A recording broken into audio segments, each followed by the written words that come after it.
As to the first reason, I have no good idea why prospective teachers are denied knowledge of this matter. Actually, I have some idea, but a few of them are snotty and all are unkind. But if it were up to me, the study of the subject would be at the center of the teacher's professional education and would remain there until they were done. That is until they retire.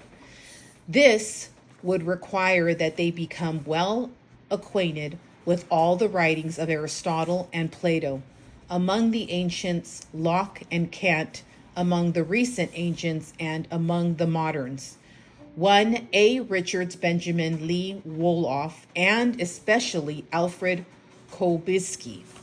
A few paragraphs about Kobisky are in order here, since his work offers the most systematic means of introducing the subject, deepening it, and staying with it.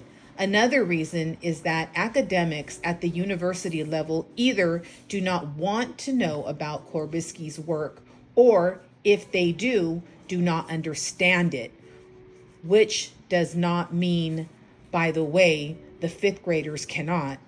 If they do understand it, they hate it.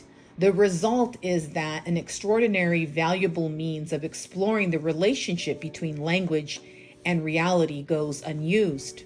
Kobisky was born in Poland in 1879. He claimed to be of royal ancestry, referring to himself as Count Alfred Kobisky. Another reason why academics have kept him at arm's length. He was trained in mathematics and engineering and served as an artillery officer in World War I. The carnage and horror he witnessed left him haunted by a question of singular importance.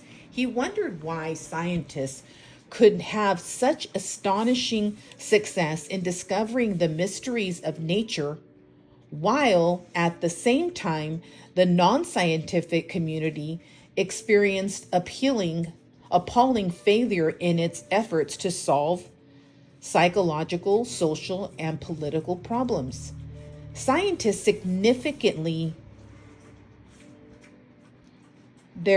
signify their triumphs by almost daily announcements of their new theories, new discoveries, new pathways to knowledge. The rest of us announce our failures by warring against ourselves and others. Kobisky began to publish his answer to this enigma in 1921. In his book, Manhood of Humanity, The Science of Art and Human Engineering. This was followed in 1926 by time-binding the general theory, and finally by his magnum opus, Science and Sanity, in 1933. In formulating his answer, Kobisky was at all times concerned with his idea should have practical applications. He convinced himself as an educator who would offer to humanity both a theory and a method by which it might find some release from the poignant yet catastrophic ignorance whose consequences were to be witnessed in all the historic forms of human degradation. This too was held against him in many academics who accused him of grandiosity and hubris. Perhaps if Kobisky had thought smaller, his name would now appear more frequently in the university catalogs. Kobisky began his quest to discover the root of human achievement and the failure by attending a critical function difference between humans and other forms of life. We are to use his phrase, time binders, while plants are chemistry binders and animals are space binders. Chemistry binders is the captivity to transform light into organic chemical energy. Space binding is the captivity to move about and control a physical environment. Humans have these capabilities too, but are unique in their ability to transport their experience through time. As time binders, we can accumulate knowledge from the past and communicate what we know to the future. Science fiction writers need not strain invention in their research for interesting time transporting machineries. We are the universe time machines. Our principal means of accomplishing the binding of the times is a symbol, but our captivity to symbolize is dependent upon the inaugural to another process, which Kolbakowski calls abstracting. Abstracting is the continuous activity of selecting, omitting, and organizing the details of reality so that we experience the world as patterned and cohort. Kolbakowski shared with Heraclitus the assumptions that the world is undergoing continuous change and that no two events are identical. We give stability to our world only through our captivity to recreate it by ignoring differences and attending to similarities. Although we know that we cannot step into the same river twice, abstracting allows us to act as if we can. We abstract at the neurological level, at the psychological level, and at the perpetual level. At the vertical level, all of our systems of interaction with the world are engaged in selecting data from the world, organizing data, generalizing the data. An abstraction, to put it simply, is a kind of summary of what the world is like, a generalization about its structure. Kolbakowski might explain the process in the following way. Let us suppose that we are confronted by a phenomenon we call a cup. We must understand, first of all, that a cup is not a thing, but an event. Modern physics tells us that a cup is made of billions of electrons in consistent movement undergoing continuous change. Although none of this activity is perceptual to us, it is important to acknowledge it, because by doing so, we may grasp the idea that the world is not the way we see it. What we see is a summary, an abstraction, if you will, an electronic activity. But even what we can see is not what we do see. No one has ever seen a cup in its entirety, all at once in space-time.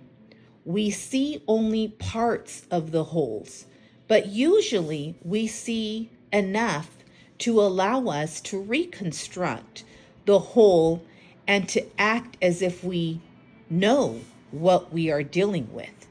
Sometimes such a reconstruction betrays us as we lift a cup to sip our coffee and find that the cup has settled in our lap rather than on a plate. But most of the time, our assumptions about a cup will work, and we carry those assumptions forward in a useful way by the act of naming. Thus, we are assisted immeasurably in our evaluations of the world by our language, which provides us with names for the events that confront us, and by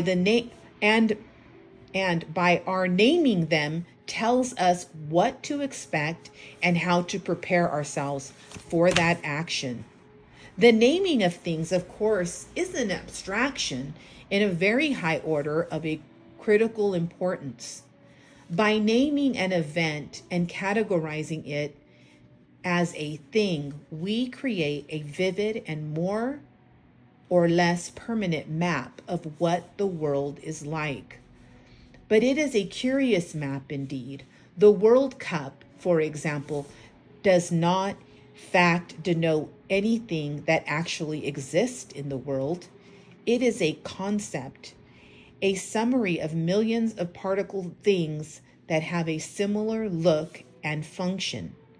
The word tableware is at a still higher level of abstraction, since it includes not only the things that normally call cups, but also millions of things that